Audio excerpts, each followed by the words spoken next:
오늘이 특별한 날이죠. 제가 5월 8일 날로 생각했던데 가만히 보니까 미국에서는 마더스데이가 5월 둘째 일요일이죠. 오늘이죠. 예. 지금 자녀분들하고 이렇게 식사 계획도 있으실 건데 이렇게 시간을 내 가지고 법회에 참석해 주셔서 대단히 감사드립니다. 어, 여기에서 그 초기 불교 독송방에 들어가 계시거나 법보서는 이 카톡방에서 제가 게재했던 이틀간 게재했던 글을 읽어보신 분, 대부분 다 읽어보셨네요, 그죠? 어, 그래서 그 내용을 바탕으로 해서 오늘 그 내용을 마무리 짓는 그런 날로 생각하고 있습니다. 그 50, 음, 그래서 오늘은 멘털 리부트 9강, 어머니의 사랑이란 주제로 이 과학의 입장에서 이 보선님 안 오십니까? 어, 어, 그 이틀간 제가 게재했던 글이 처음에는 그 안델센 동화 집에서 제가 그 다시 리테일한 그런 내용으로 이렇게 올려드렸고 두 번째 날은 그게 불교하고 무슨 불교 불교적으로는 어떤 의미가 있을지 거기에 대해서 어제는 탐구해 봤어요.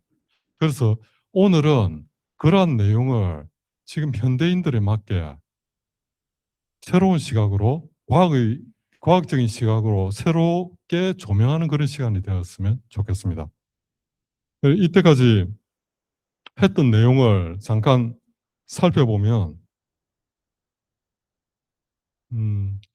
여기에 지금 이 온라인으로 접속하시는 분들 중에 못 읽으셨을 분을 위해서 이렇게 잠깐 어제와 그제 올렸던 그런 내용에 대해서 조금 한 번 더 다루고 시작하도록 하겠습니다.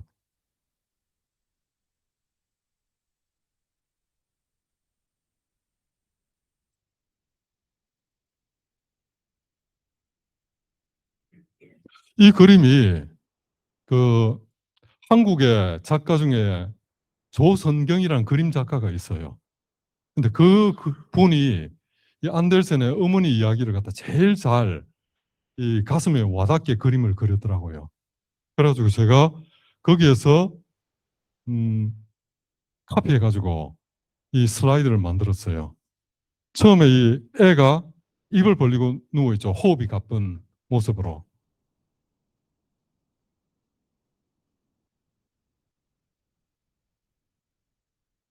어. 그래서 호흡이 가쁜 모습으로 이렇게 애가 있죠. 그죠? 제가 오래전에 이렇게 이 오래전에 이렇게 몸이 진짜 편찮으신 분, 이 위독한 상태의 사람들을 봤는데 대부분 입을 벌리고 호흡이 가쁘시더라고요. 호흡이 이렇게 정상적으로 부드럽고 규칙적이지 않고 불규칙적이면서 그걸 갖다 몰아쉬면서 더 이렇게 생명을 유지하기 위해서 몸이 그렇게 반응하는 그런 모습을 많이 보았거든요. 근데 이 그림에도 보면 애가 입을 벌리고 있죠. 그죠? 그래서 애가 이제 목숨이 위태로운 그런 상황을 잘 표현한 것 같아요. 그런데 그 내용에도 있지만 이 그림도 이렇게 죽음의 신을 표현한 그림이거든요. 죽음의 신이 이 가정에 방문을 해가지고 어머니가 잠깐 조는 틈을 타가지고 애를 데리고 가버려요. 이제.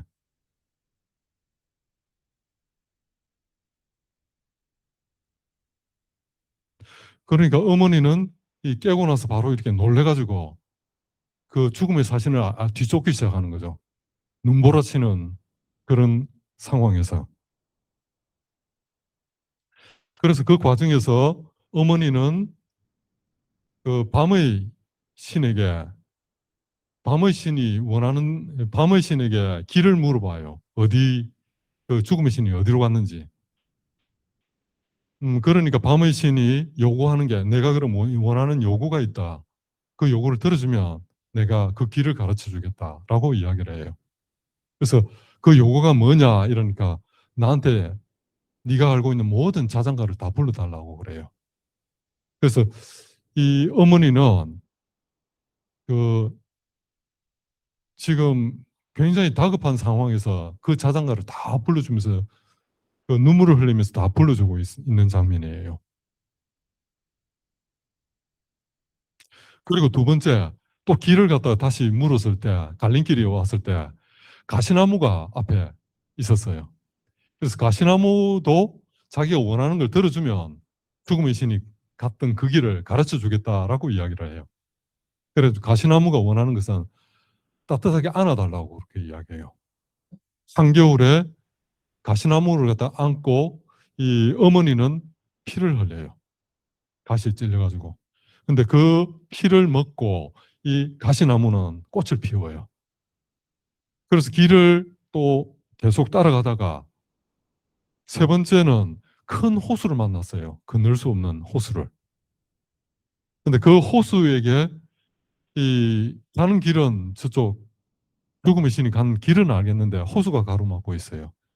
호수 앞에서 이렇게 눈물을 흘리고 있으니까 호수가 또 자기가 원하는 것을 들어주면 저 호수 건너로 데려다 주겠다고 그렇게 이야기해요. 그래가지고 원하는 것이 무엇인지 물어보니까 호수는 어머니의 아름다운 눈을 갖다가 원한다고 그래요. 그래서 그 두 눈을 이 호수 앞에서 너무나 이렇게 눈물을 흘리다가 그 눈이 그 호수로 빠져들어가서 이제 눈까지 잃어버린 상황이에요. 호수는 그 어머니를 저 강 호수 건너편으로 이렇게 주죠. 근데 그 호수 건너편으로 가니까 이제 어떤 정원이 나왔어요. 정원에는 이 세상에 있는 무수한 생명들과 똑같은 수의 꽃들이 온실 속에서 길러지고 있는 장소였어요. 그래서 그 꽃 하나하나는 우리 이 세상에서 살아있는 사람의 생명을 다 하나하나 이 대변하는 그런 거예요.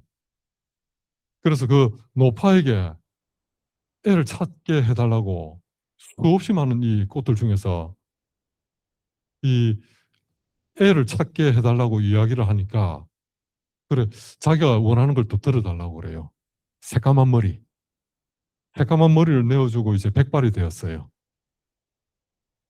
그런 상황에서 이렇게 그 노파는 그 정원을 관리하고 있는 그 노파는 이 애의 숨소리를 한번 자세히 들어보라고 그 숨소리를 따라 찾아가 보라고 그래가지고 결국 어머니는 찾다 자기 아들의 그런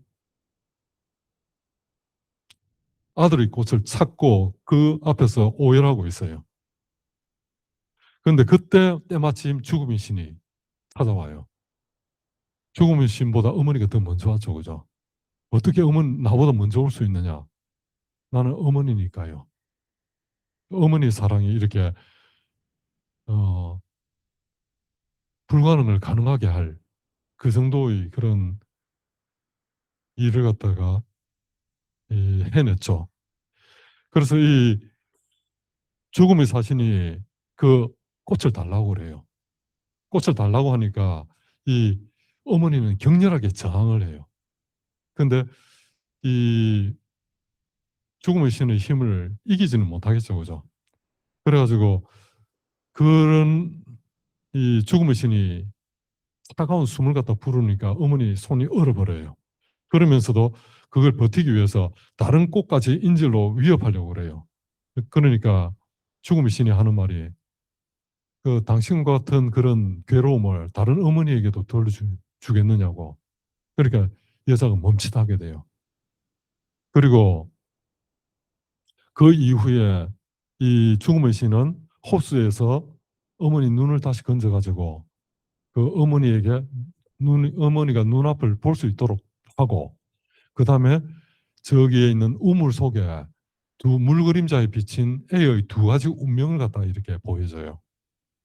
하나는 그 뭐가 뭔지는 이야기 안 했어요. 굉장히 불행한 삶. 하나는 굉장히 유복한 삶. 그 두 가지 그 물그림자에 비친 A의 운명을 갖다 보여줬는데 그걸 보고 나서 이렇게 이 누가 누군지 모르잖아요. 근데 암묵적으로 두 죽음의 신하고 어머니는 알게 돼요. 그래가지고 어머니는 선택의 순간에 이 부딪히게 돼요. 그러니까 이 아이를 내가 데리고 가게 되면 앞으로 불행한 미래가 계속 아프고 그리고 또 이렇게 계속 이 불행이 겹치는 그런 이 운명을 가지게 되고 그리고 만약 여기서 이제 마무리하고 다음 생으로 건너가게 된다면 애의 유복한 미래가 또 이 죽음의 신에 의해 가지고 그게 확인되고 있어요. 그러다 보니까 어머니가 울다가 지쳐가지고 나중에 결국 그 아이의 이 아이를 쥐고 있는 이 아이의 꽃을 쥐고 있는 이 손을 갖다 놓아버려요. 그때 죽음의 신은 그 아이를 데리고 이제 아무도 모르는 어디로 사라져 버려요. 그게 이야기 전편이에요. 그래가지고 이 이야기를 통해서 제가 불교의 자해 명상, 자해 명상에 대해서 이렇게 소개를 해드렸어요. 그러니까 이 내용에도 비슷한 내용이잖아요, 그죠?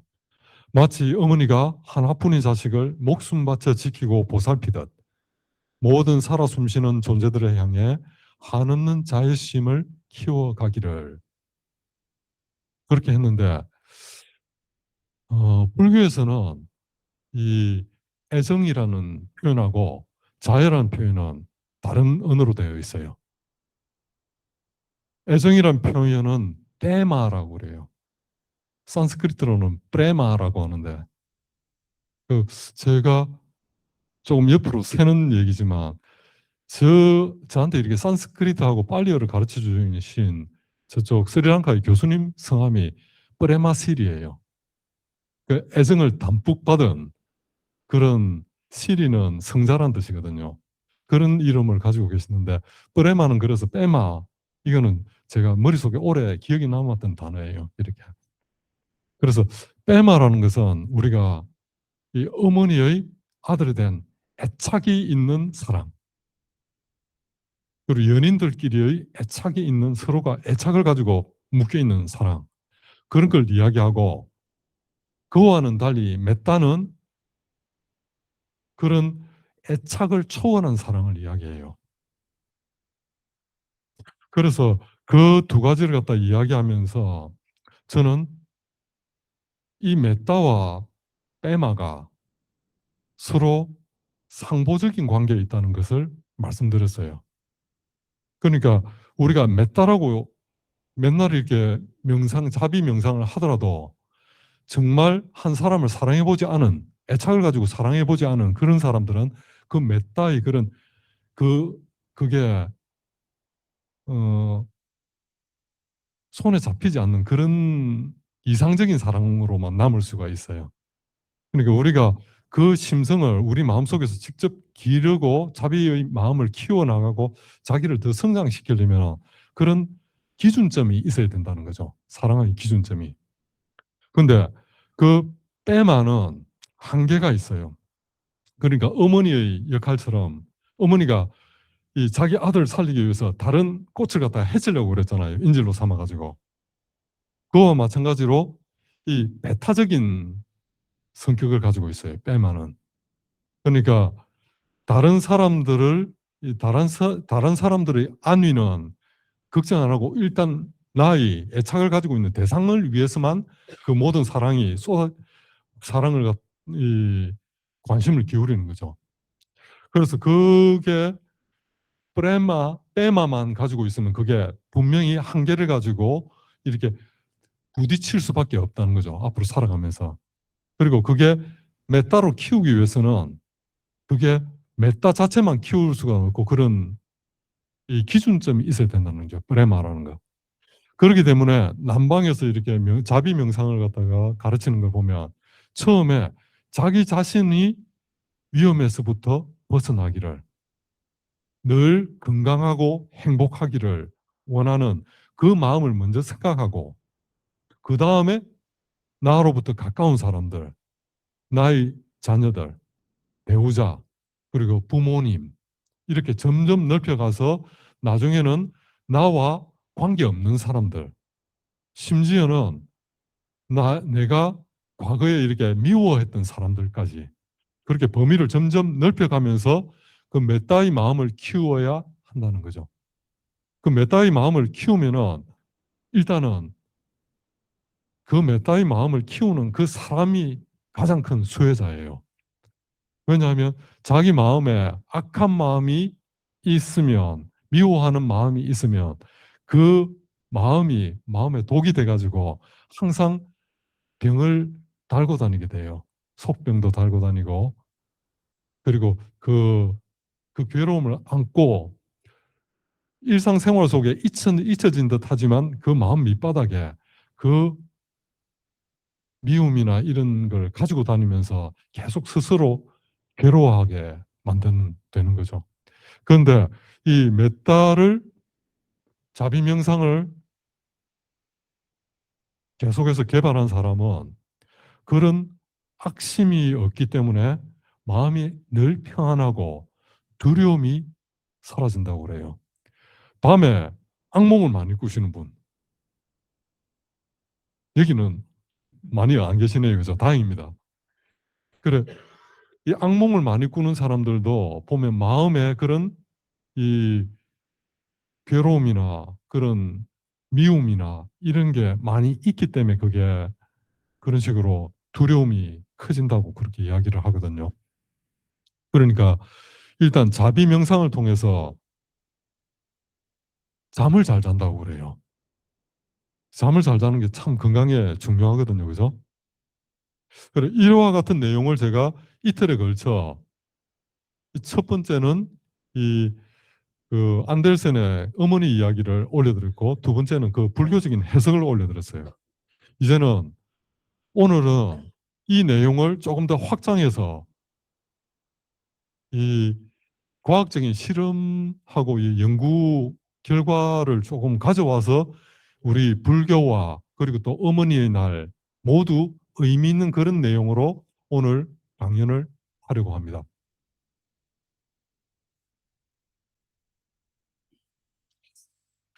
이제 이때까지는 그 어머니의 입장에서만 얘기했는데 어머니의 사랑이 그럼 애한테는 어떤 영향을 미치는가? 거기에 대한 이야기를 조금 하려고 해요. 여러분들 중에 과거에 자랄 때 어머니나 아버지로부터 따뜻한 그런 사랑을 받았던 그런 기억을 단편히 기억나십니까? 그런 걸 마음에 한번 떠올리셔도 좋을 거예요. 어, 다른 사람들 앞에서 발표하라는 말씀은 안 드릴게요. 그런 기억들은 다 가지고 있죠, 그죠? 그리고 또 한편으로는 너무나 섭섭하고 너무나 이렇게 한이 맺힐 정도로 섭섭한 그런 것 기억도 다 가지고 있거든요, 우리 마음속에. 근데 그런 어머니로부터 아버지로부터의 그런 따뜻한 사랑, 그게 애의 성장에 어떤 영향을 미치는가? 우리가 이제 보통 어버이의 은혜 이야기하면은 진자리, 마른 자리, 가라니시고 하면서 대부분은 어머니에 대한 사랑을 조금 더 이야기를 더 많이 하죠. 아버지에 대한 사랑보다. 그 왜 그럴까요? 어머니에 대한 사랑이 조금 더 이렇게 강하게 느껴지는 건 이유가 뭘까요? 아, 어머니는 항상 옆에 계시니까 보살피고 아버님은 일하러 나가시니까 맞아요. 밥도 준다는 거. 그 중요하죠. 그죠? 생존을 위해서는. 어, 그래. 그게 여러 가지 이렇게 심리학에서는 요건 지금 이 내용에는 안 나와 있는데 심리학에서는 왜 어머니에 대해서 어머니의 사랑이 아버지의 사랑보다 더 끌리는가? 거기에 대해서 이야기하는데 보면은 그런 얘기도 해요. 유전적으로 어머니가 내 친엄마일 확률이 더 높다. 아버지는 아닐 수도 있다. 그래, 그건 재미있으라고 드린 말씀이고, 그래, 심리학에서는 그렇게 왜 우리가 어머니에게 더 끌릴까? 거기에 대해서 많은 연구도 해왔는가 같아요. 이 연구도 지금 소개해드릴 두 가지 연구도 그런 연장선상에서 나온 연구 결과라고도 볼 수 있을 것 같아요. 그리고 또 말씀하신 대로 어머니는 직접 그 수유도 하고 그다음에 밥도 챙겨주고 항상 이렇게 이 뭔가 애가 힘든 일이 있으면 항상 곁에서 바로바로 가서 이렇게 그 힘든 상황을 갖다가 해결해 줄 수 있는 그런 존재잖아요. 그죠? 그런 면도 있고 여러 가지 면이 있을 것 같아요.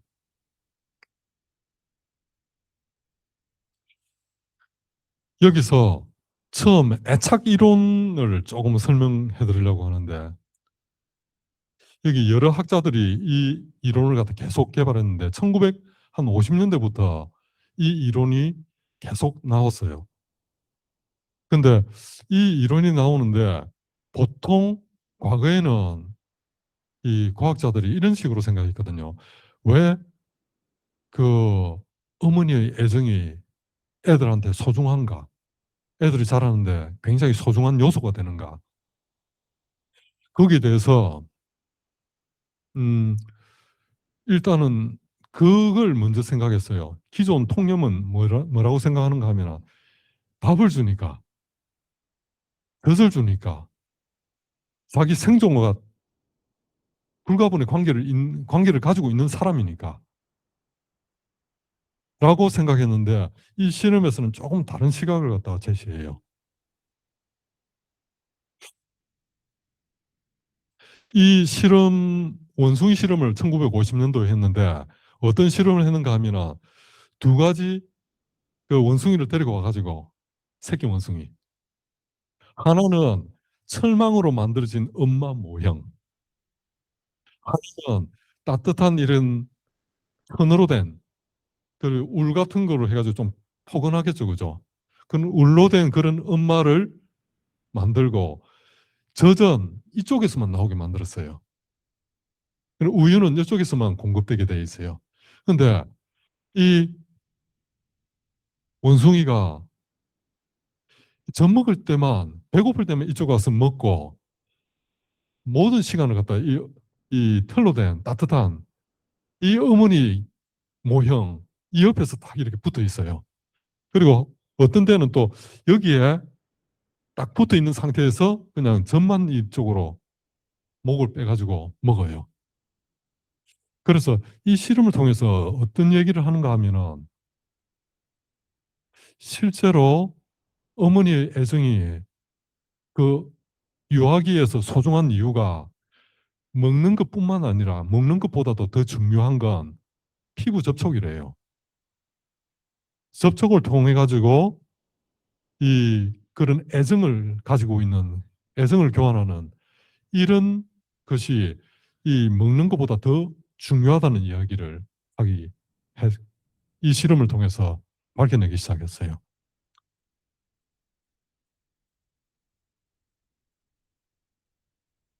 그러니까 애착의 본질은 먹을 것이 아니라 따뜻한 접촉이다.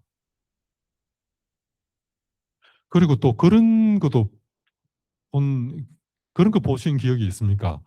유튜브에서 제가 이렇게 잠깐 봤는데 어린애가 미숙아로 태어났어요. 근데 미숙아로 태어나가지고 이건 가망이 없다라고 생각했는데 신체적으로 이렇게 막 만져주고 비벼주고 이러니까 애가 다시 정상으로 이렇게 발육하고 커가지고 정상인으로 자라게 되더라고요. 그 유튜브 보신 분 계십니까? 미숙아인데 도저히 가망 없는 미숙아인데 부모가 이 손을 갖다 부벼주고 피부를 만져주고 계속 이렇게 관심을 가져주고 쓰다듬어주고 하니까 애가 다시 계속 그 숨을 갖다가 이어나가고 나중에는 건강하게 자라게 되더라는 그 실험이 있었어요. 그와 마찬가지로 우리가 직접적으로 우리 배를 채워주는 것하고 관계없이 신체적 접촉을 통해서 우리에게 전달되는 무언가가 있다는 거죠. 그게 정신적인 것이든 우리 몸에 관련된 것이든. 아까 미숙아 같은 경우에는 몸이 죽었던, 거의 죽어가는 몸이 살아나게 됐죠. 그죠? 그리고 또 우리 원숭이 실험을 통해서 봤을 때는 이 원숭이가 정말 원하는 것, 먹는 것뿐만 아니라 어머니의 따뜻한 그 피부 접촉, 그게 소중하다는 그것을 밝혀낸 실험이라고 볼 수 있을 것 같아요.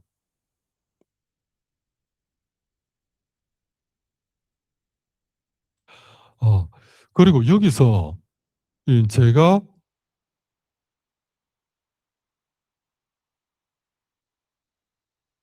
음, 이 불교와 연결을 할 때 이 가시나무가 안아달라고 그랬잖아요. 근데 그게 하나의 그 애들의 무의식 속에서 원하는 것을 이렇게 은유로 들어오지 않았나 이런 건 제 해석이에요. 그러니까 가시나무가 원하는 것은 애가 원하는 것이었다는 거죠. 그래서 어머니는 피를 흘리면서까지 그 아이를 갖다 보듬어 가지고 그 가시나무를 보듬어 주고, 그러니까 가시나무가 겨울에 이렇게 다 죽어가는 가시나무가 다시 꽃을 피우고 살아나기 시작하는 거예요.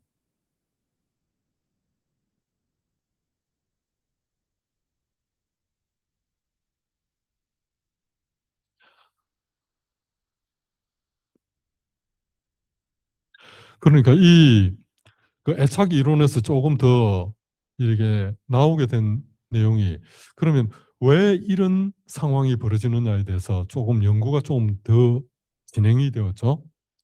그러니까 애들은 우리가 뭐 우리가 사람이 보면은 폐에서 나와서도 한참 동안 이렇게 자기 스스로 살아갈 수가 없잖아요. 그죠? 한동안 그 10달 동안 이렇게 뱃속에 있었지만 그것보다 더 긴 시간, 몇 년 동안 혹은 이렇게 뭐 성인으로 성장하기 이전까지는 계속 돌봐줘야 되잖아요. 그러니까 이런 부모와의 신체 접촉이 이 안전한 세상을 갖다 이렇게 안정되게 이제 탐색할 수 있는 그런 토대를 만들어 준다는 거죠. 얘가 세상을 배워 나가야 되는데 어머니의 신체 접촉을 통해서 이제 여기서부터 이 안정된 관계를 기본으로 해서 세상을 이제 탐색하기 위해서 그 정도 든든한 기지를 만든다는 거죠. 어머니와의 신체 접촉에서.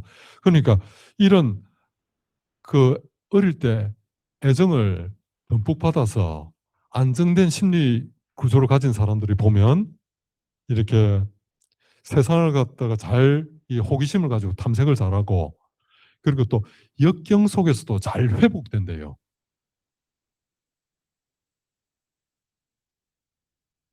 그리고 또 타인을 향해서 공감 능력도 발달하게 되고, 그리고 나중에 이렇게 어, 결혼을 하거나 또는 다른 사회생활을 하더라도 사람들과의 관계가 굉장히 안정된 관계를 갖다가 계속 유지해 나갈 수 있다고 해요. 근데 반대로 이 불안정한 애착을 가지고 있을 때는 세상을 위협의 요소로 이 경험하게 된다는 거죠. 자라면서 계속해서 이렇게 뭔가 위협이 오지 않을까 두려워하는 마음으로 세상을 배워 나간다는 거죠. 그런 게 그 어릴 때 우리 집 근처에 고아원이 있었거든요. 어릴 때 당시에 제 고아원 형들 참 많이 봤어요. 그 형들 굉장히 무서웠거든요. 저희들한테. 잘못 걸리면 막 얻어맞고. 근데 그런 대부분의 이렇게 많은 사람들이 이렇게 뭐 모든 그 사람들이 그렇지는 않다고 하더라도 대부분 이렇게 그 어머니의 애정을 갖다 이렇게 듬뿍 받지 못하고 자란 그런 사람들의 특징은 볼 수 있을 것 같아요. 예, 세상을 위험한 일이 곳으로 경험했기 때문에 늘 경계하고 사람을 신뢰하기 어려워하고, 그리고 또 자존감이 불안정하고, 어머니가 옆에서 이렇게 든든하게 지원군이 되어줘서 자랐던 애하고 달리, 그리고 타인의 평가에 극도로 민감하다는 거. 근데 자존감이 높은 사람은 자기 스스로 이렇게 뭐 다른 사람 타인이 나를 어떻게 이야기하더라도 자기가 당당하게 자기 삶을 살아나갈 수 있을 거예요. 그런데 이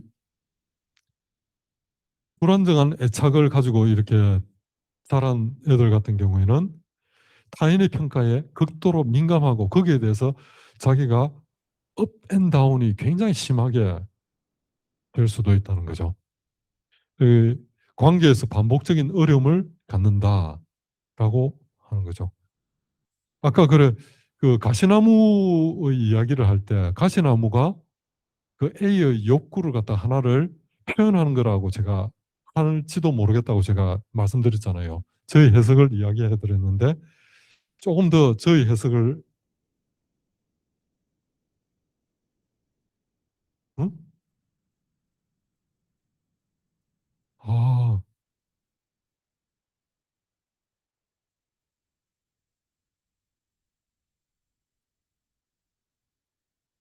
아, 여기 있네요.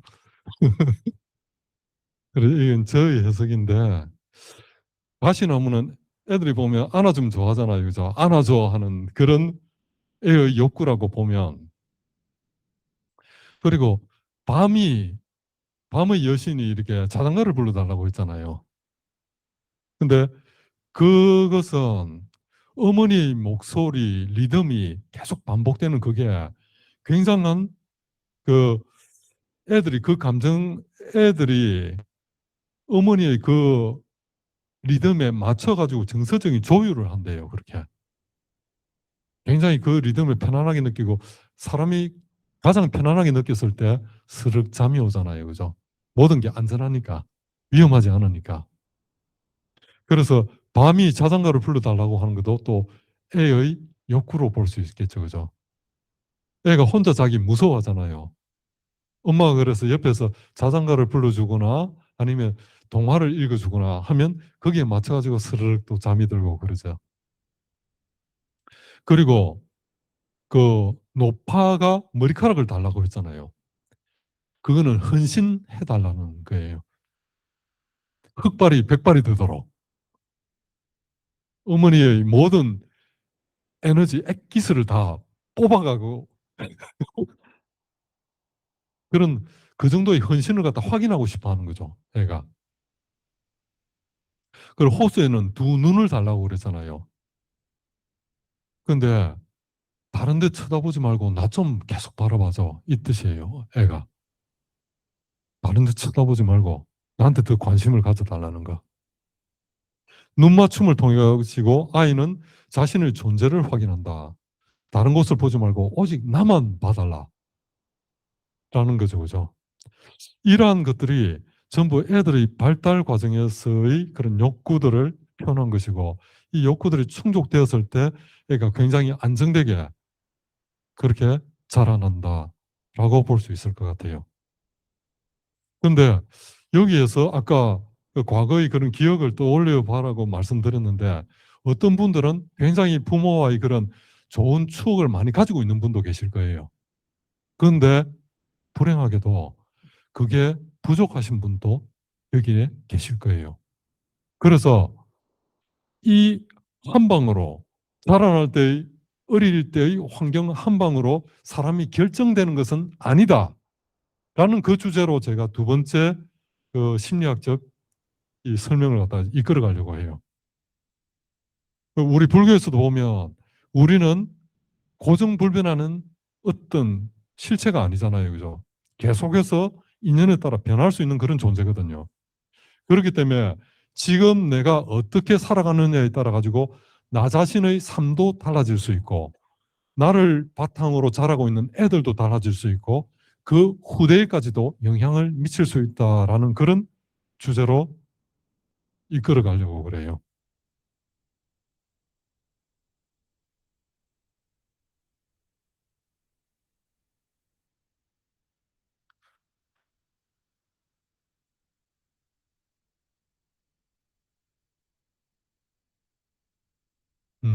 요거는 두 번째 실험, 아까 애착 이론의 실험이에요. 그러니까 어떤 실험이냐 하면은 애하고 엄마하고 이 어떤 놀이기구가 많은 그런 방에 두 사람이 들어가 있어요. 들어가 있다가 어머니가 잠시 볼일을 보러 밖에 나갔다 와요. 그래가지고 그 사이에 애가 어떻게 반응을 하는지, 그리고 끝나고 나서 그 어머니가 다시 들어왔을 때의 그 애의 반응이나 이런 것까지 다 살펴보는 그런 실험이었어요. 그런데 어머니의 그 애정을 듬뿍 받은 그런 애들은 어머니를 이제 자신의 전초 기지로 삼아가지고 이제 세상을 막 탐험하기 시작해요. 호기심 있게. 그렇게 호기심 있게 탐험을 하고 뭐 그다음에 어머니가 나갔을 때도 어느 정도는 지속적으로 그 탐험을 계속하고 어머니가 오게 되면 다시 어머니를 중심으로 해가지고 이런 활동을 하게 되는데 그 어머니로부터 이렇게 애정을 조금 부족하다고 이렇게 느꼈던 그런 애들은 그 어머니가 사라지고 나면 굉장히 불안해해요.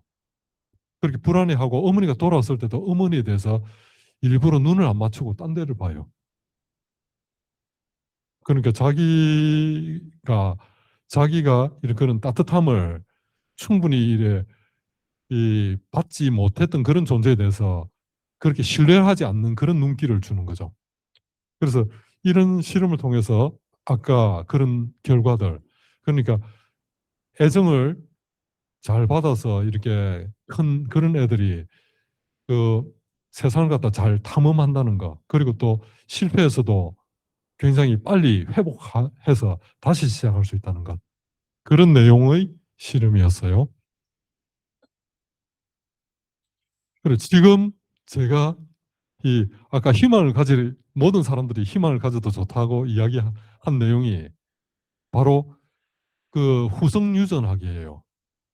후성 유전학이라는 것은 제네틱스라고 이야기했는데 옛날에는 유전적으로 부모님이 그러니까 나도 그렇다. 나는 결정된다라고 생각했잖아요. 그렇다면은 불교도 수행할 필요가 없죠, 그죠? 근데 후성 유전학이라고 그 유전학의 그런 결정론적인 그런 것을 수정하는 그런 연구가 후성 유전학이에요. 그러니까 어떤 거냐 하면 이 사랑은 유전자를 바꿀 수 있다. 어릴 때의 그런 그 환경도 자기가 이렇게 노력함에 따라서 달라질 수 있다. 그런 길을 갖다 이렇게 열어주는 그런 그런 긍정적인 면을 이렇게 펼쳐내는 게 이 후성 유전학이에요. 그게 이게 제가 어디서 봤는가 하면은 그 유럽 쪽에 동구 유럽 쪽 학자였던데 아마 제 기억으로는 동구 유럽에 있는 어떤 학자인데 그 학자가 이 동구 쪽에 1차 대전이 일어났죠. 그죠? 1차 대전이 일어나고 나서 그 후에 그 사람들 이 전쟁이 있고 나서 전쟁이 하려고 하는 상처를 이후에 사람들이 어떻게 살아가느냐를 확인해 보는 그런 과정에서 전쟁이 있으면 보통 기아도 함께 따르거든요. 그죠? 제대로 먹지를 못하니까 그런 기아를 겪었던 사람들이 자식을 놓으면은 그 자식도 부모님의 그 경험을 하지 않았잖아요. 그죠? 기아를 겪지는 않았잖아요. 근데 그 기아를 겪은 것처럼 음식 보면은 일단은 이렇게 배를 채워야 되고 그 음식에 대한 식탐이 굉장히 강해진다는 거 그걸 갖다가 발견했어요. 그러니까 유전적으로 보면 이 아이가 그 어머니 때에 굉장히 유복한 사람들의 자녀라 가지고 그렇게 어 그런 유전자를 가지고 있을 이유가 없거든요. 그런데 자기 어머니 때에 어머니 때 아버지 때가 유복하게 태어났다고 하더라도 전쟁의 경험을 통해 가지고 기아를 경험하고 배고픔을 기억하고 항상 뭔가 먹을 것에 대해서 배가 이렇게 보통 이렇게 지금 태어난 애들은 딱 먹을 만큼만 먹고 나머지는 버리더라도 버려버리잖아요. 근데 일단 그걸 버리지를 못하고 배가 아무리 고파도 다 차도 계속 다 먹어 가지고 일단은 챙겨두는 자기 뱃속에 챙겨두는 그런 식의 삶을 갖다 살게 되는 것 같아요. 그 애는 그 시대 전쟁을 겪지를 않았어요. 근데 어머니 때에 겪었던 그 경험이 다음에 발현이 된다는 거예요. 그래서 이 조사를 통해 가지고 이 학자가 어떤 결론을 내렸는가 하면은 우리가 유전자는 똑같이 태어나지만 그 유전자에 이게 활성화되느냐 비활성화되느냐 그 스위치를 켜고 끄는 것은 그 어머니의 경험에 의해 가지고 달라질 수 있다는 거예요.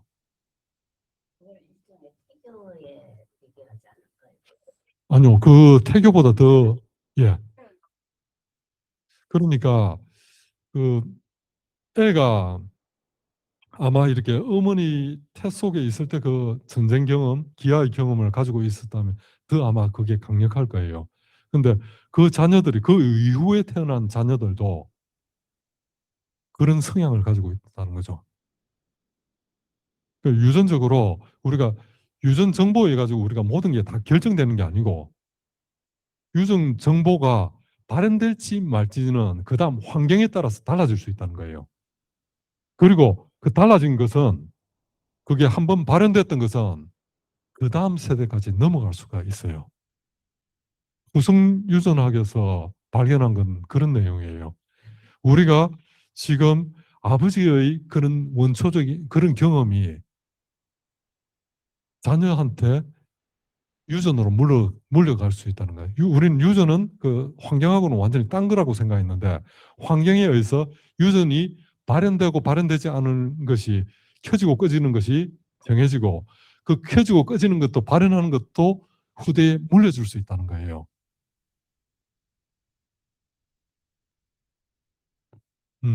그런 내용의 후성 유전학이라는 거예요.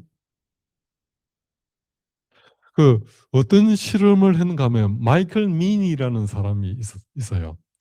학자가 이 두 종류의 어미를 한 어미는 아주 살갑게 애들한테 막 핥아주고 그리고 또 틀을 골라주고 그러니까 여기서 YLG라고 표현했는데 L이 리킹이에요. 혀로 계속 이렇게 핥아주는 거.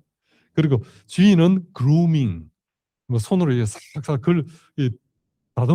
쓰다듬어주고 그렇게 자주 해주는 어머니가 있고 쥐가 있고 그리고 그걸 거의 하지 않는 어미쥐가 하나 있었어요.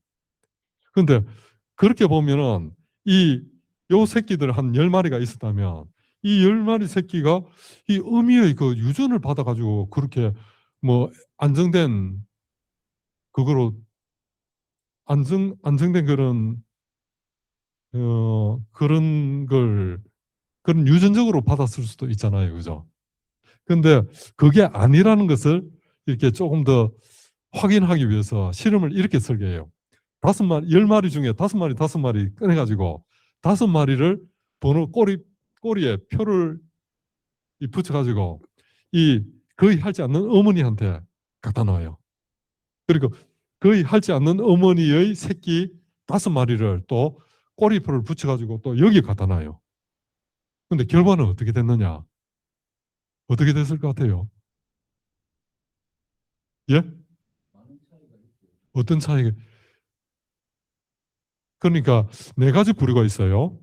그 핥아주는 어머니 자식인데 5마리는 이 자기 어머니 밑에서 자랐고 5마리는 이쪽으로 그 입양 가가지고 핥아주지 않는 그 어미 밑으로 갔어요.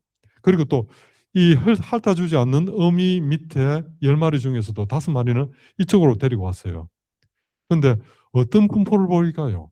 이런 안정된 심리를 가지고 이렇게 있는 그런 쥐들의 부류가. 어, 그러니까 태어났을 때와 상관없이 자주 핥아주는 어머니 밑에서 자란, 그러니까 이 집 애라도 여기서 자라게 되면은 어머니의 그런 사랑을 듬뿍 받고 자라가지고 굉장히 안정되게 크고, 그게 또 유전적으로 또 다음 세대로 넘어간다고 그래요. 음. 예, 달라지게 되고, 더 중요한 건 그게 자녀한테까지 간다는 거. 이 새끼들이 10마리가 5마리, 5마리 출신은 다르죠, 그죠? 근데 이 5마리가 10마리가 다시 새끼를 낳았을 때는 이런 형질을 가진 새끼로 자라난다는 거죠.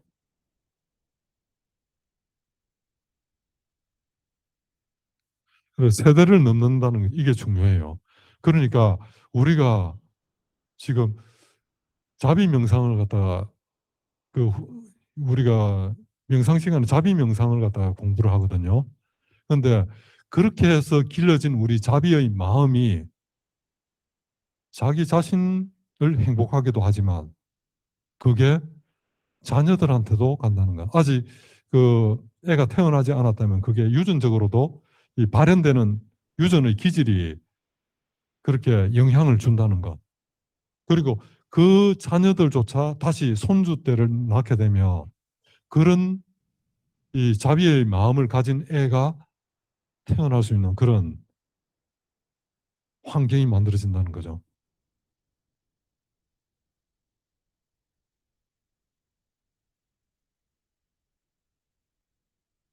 그래서 오늘 그 어머니 날, 미국 이래 마더스 데이, 그리고 한국으로서는 5월 8일 날 어버이날을 맞이해 가지고 제가 이 멘탈 리부트 강연에서 이 드리고 싶었던 내용은, 예, 우리 불교에서도 항상 이렇게 우리 운명은 고정된 게 아니고 고칠 수 있다고 이야기했잖아요. 그죠? 쉽지는 않을 수 있지만 바뀐다는 거. 그 유전의 프로그램은 사랑에 의해 다시 쓰여질 수 있다. 그리고 빼마는 단순한 감정이 아니고 문자 그대로 아이의 몸을 만든다라고 표현할 수 있을 것 같아요. 그래서 우리 또 수행과 관련돼서는 메타 수행은 다음 세대의 생물학적 토대까지 될 수 있다라는. 음.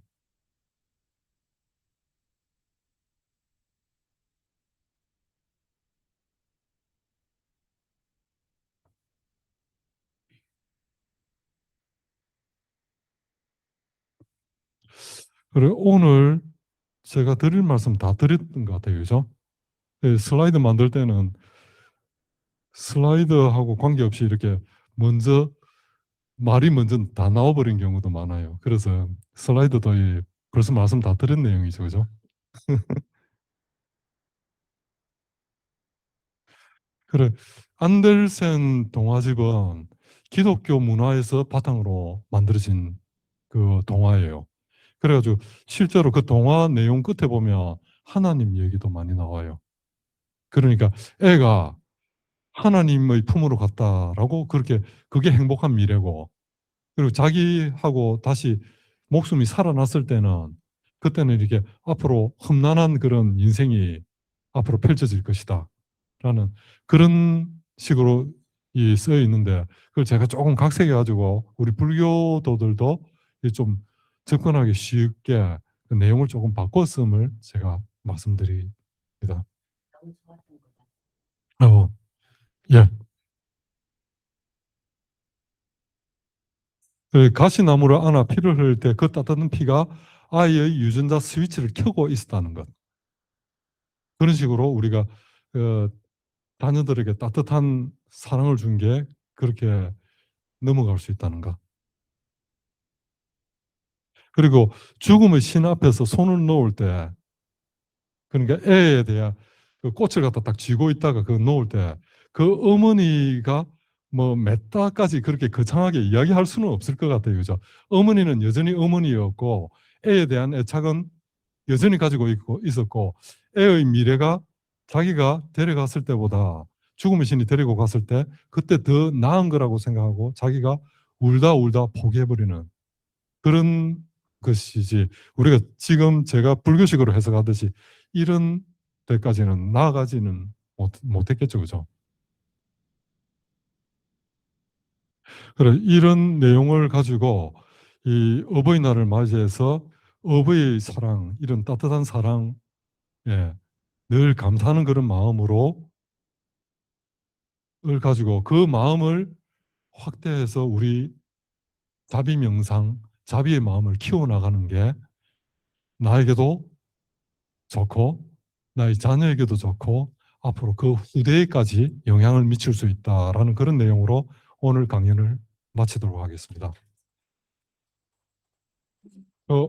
내용 중에 좀 궁금한 내용이나 또 질문이나 있으면 같이 토론할 내용이 있으면 같이 진행했으면 좋겠습니다.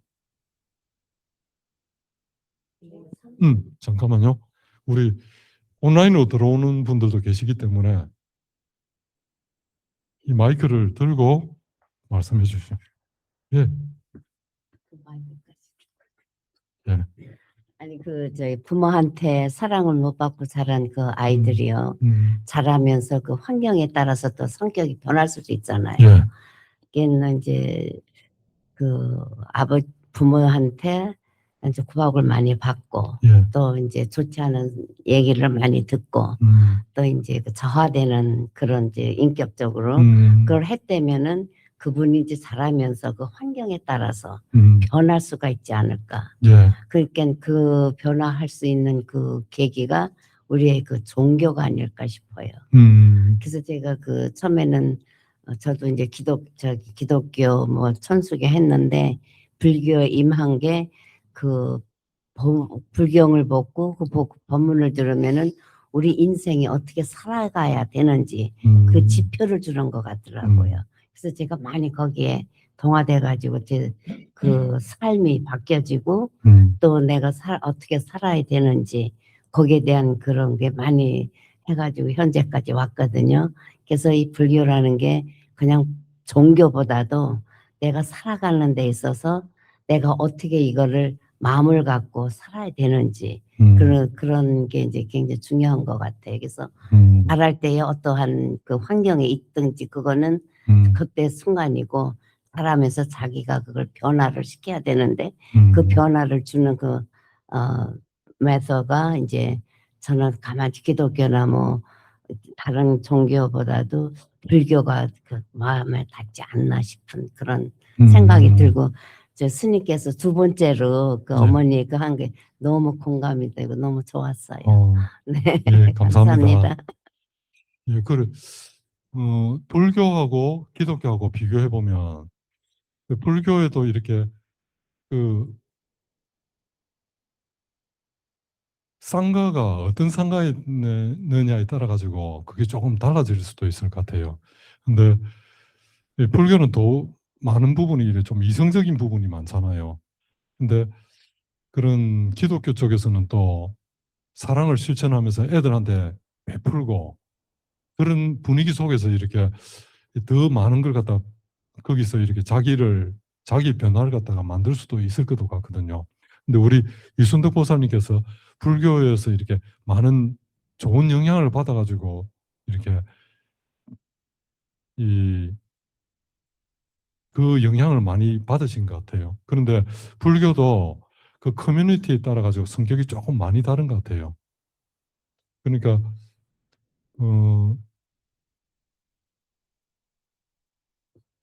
성철 스님 우리 그 해인사에서는 제일 큰 스님 중에 한 분이셨으니까 그런 분들 밑에서 이렇게 자란 그런 스님들도 많거든요. 그 무릎에서 자란 스님들.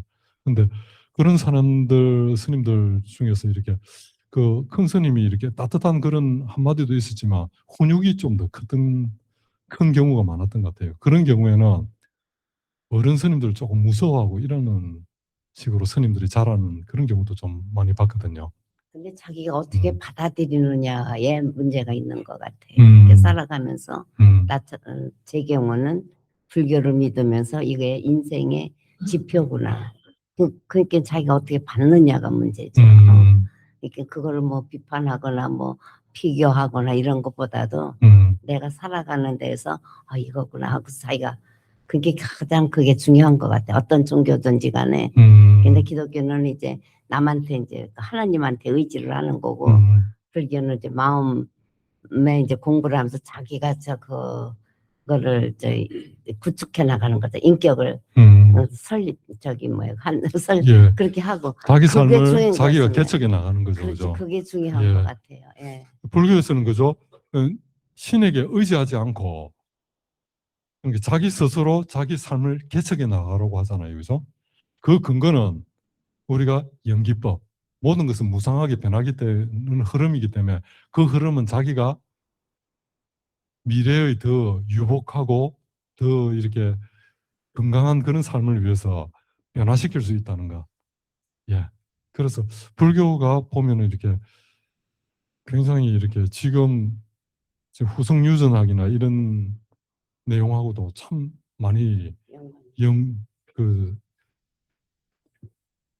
지금 그런 심리학적인 과학적인 그런 내용으로 서포트가 많이 되죠. 그죠? 교수님의 가르침이. 또 다른 질문 있으십니까?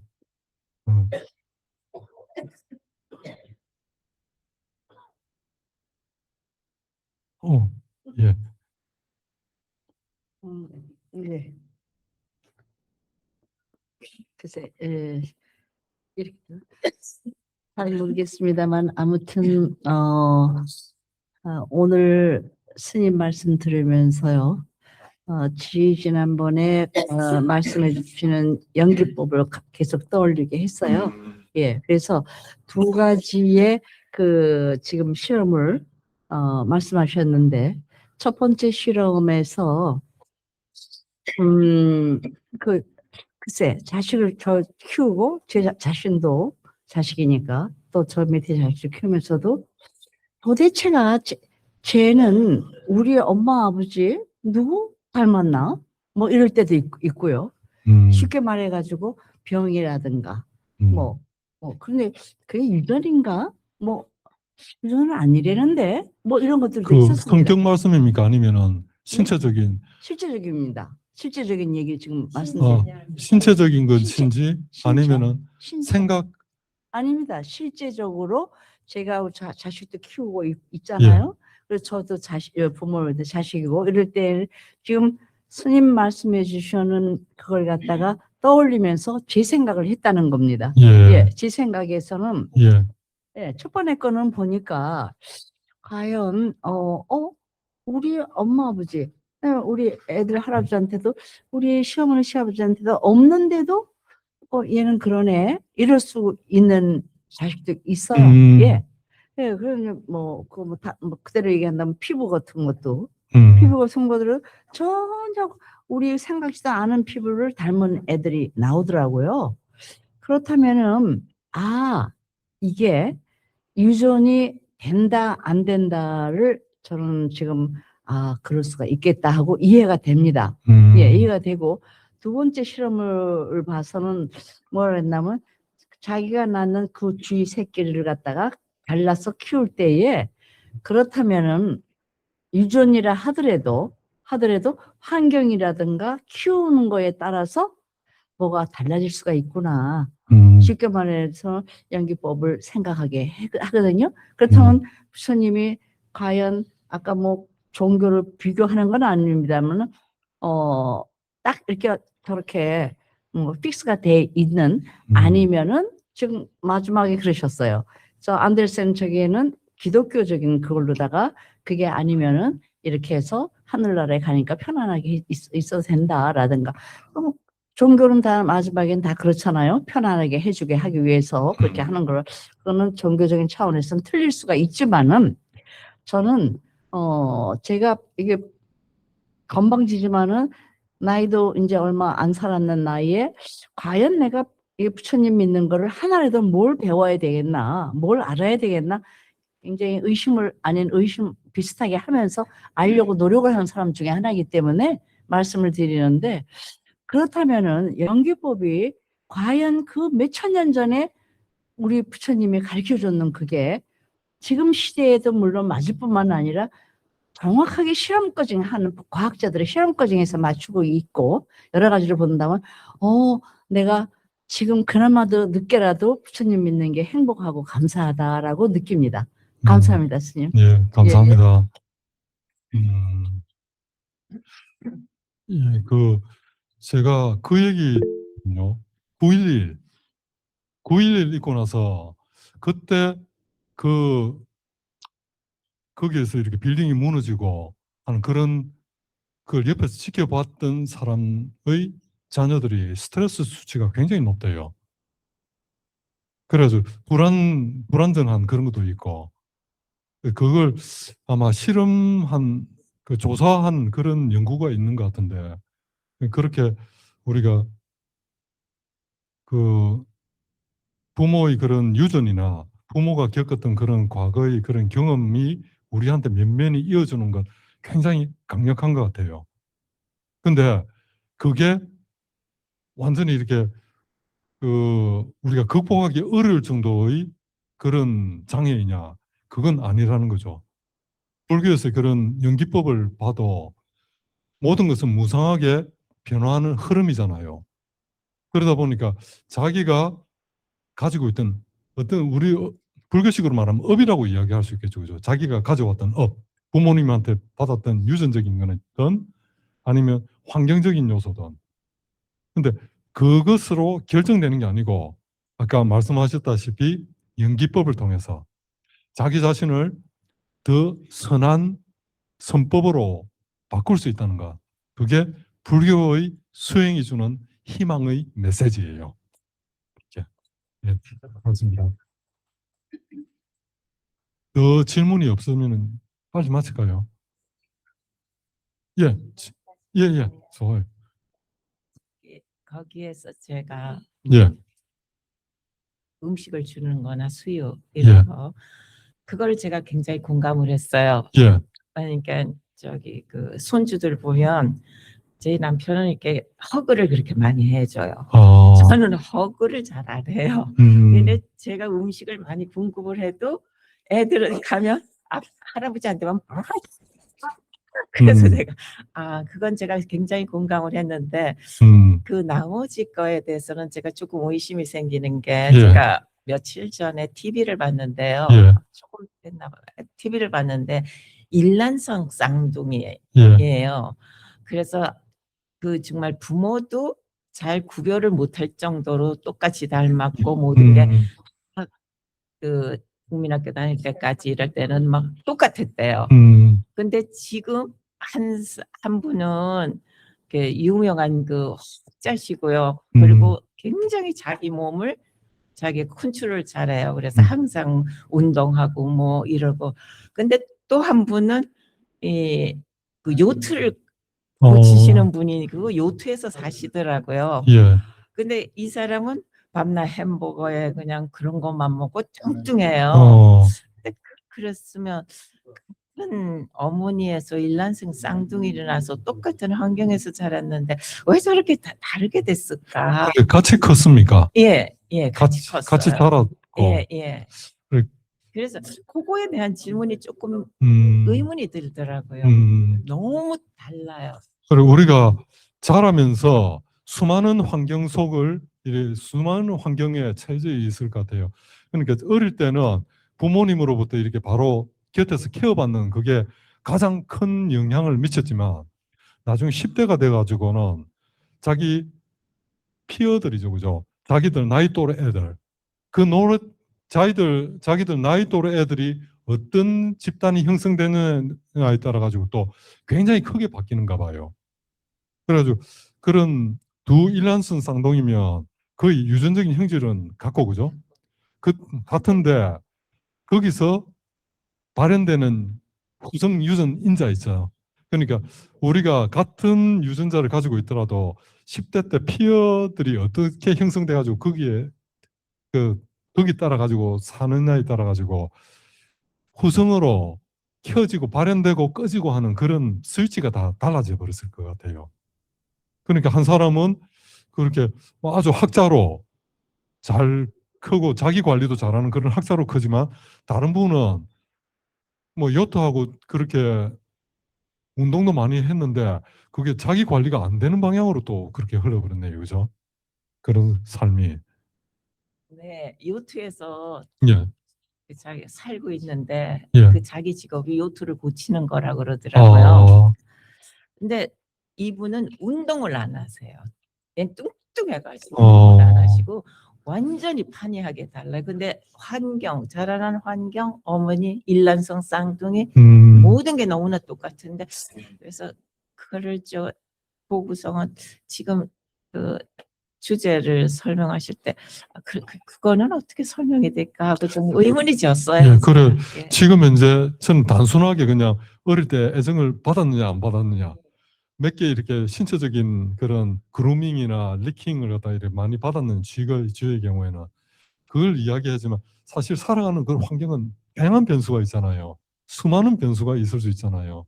그래서 그런 제가 오늘 말씀드린 그런 내용으로 다 그런 다양한 그런 환경을 다 설명할 수는 없을 것 같아요. 그러니까 사람이 자라면서 자기 또래 집단이 어떻게 형성되고 또래로부터 또 배신을 당했을 때 또는 이렇게